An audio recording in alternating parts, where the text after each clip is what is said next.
Bien-aimés, nous devons savoir que le Saint-Esprit est Dieu.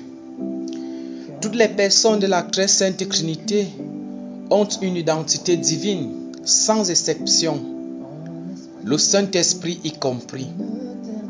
Il est Dieu. C'est cela sa nature. Dans l'évangile de Jean au chapitre 13, versets 15 à 16, on peut lire ceci.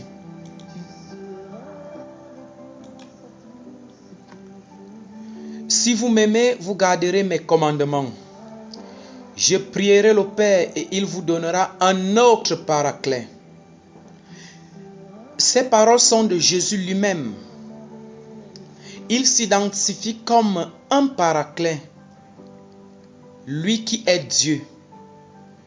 Et il promet de prier le Père de nous envoyer un autre paraclet, qui non seulement va prendre soin de nous comme lui, mais qui est comme lui, de même nature que lui, Dieu, le Saint-Esprit. En parcourant le credo de Nicée-Constantinople, on se rend très vite à l'évidence que l'Église notre Mère confesse cette divinité du glorieux Saint-Esprit. En voici un extrait. Je crois en l'Esprit Saint. Arrêtons-nous là un moment avant de continuer.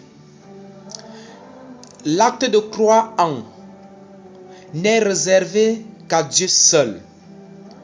Parce que cet acte implique l'adoration, la soumission totale, l'abandon total.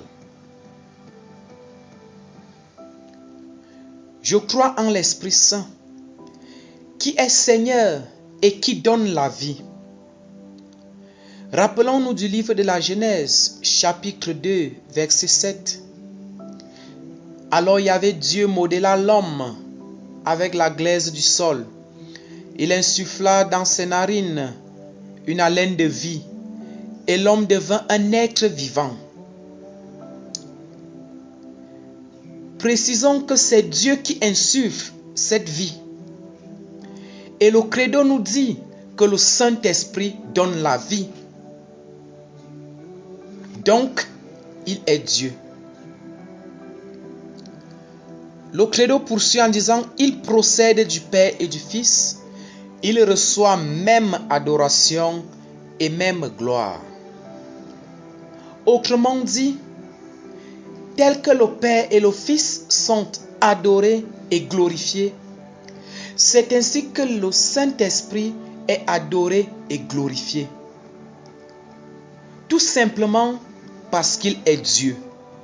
Et parce qu'il est Dieu, il doit recevoir même gloire et même adoration que le Père qui est Dieu, que le Fils qui est Dieu.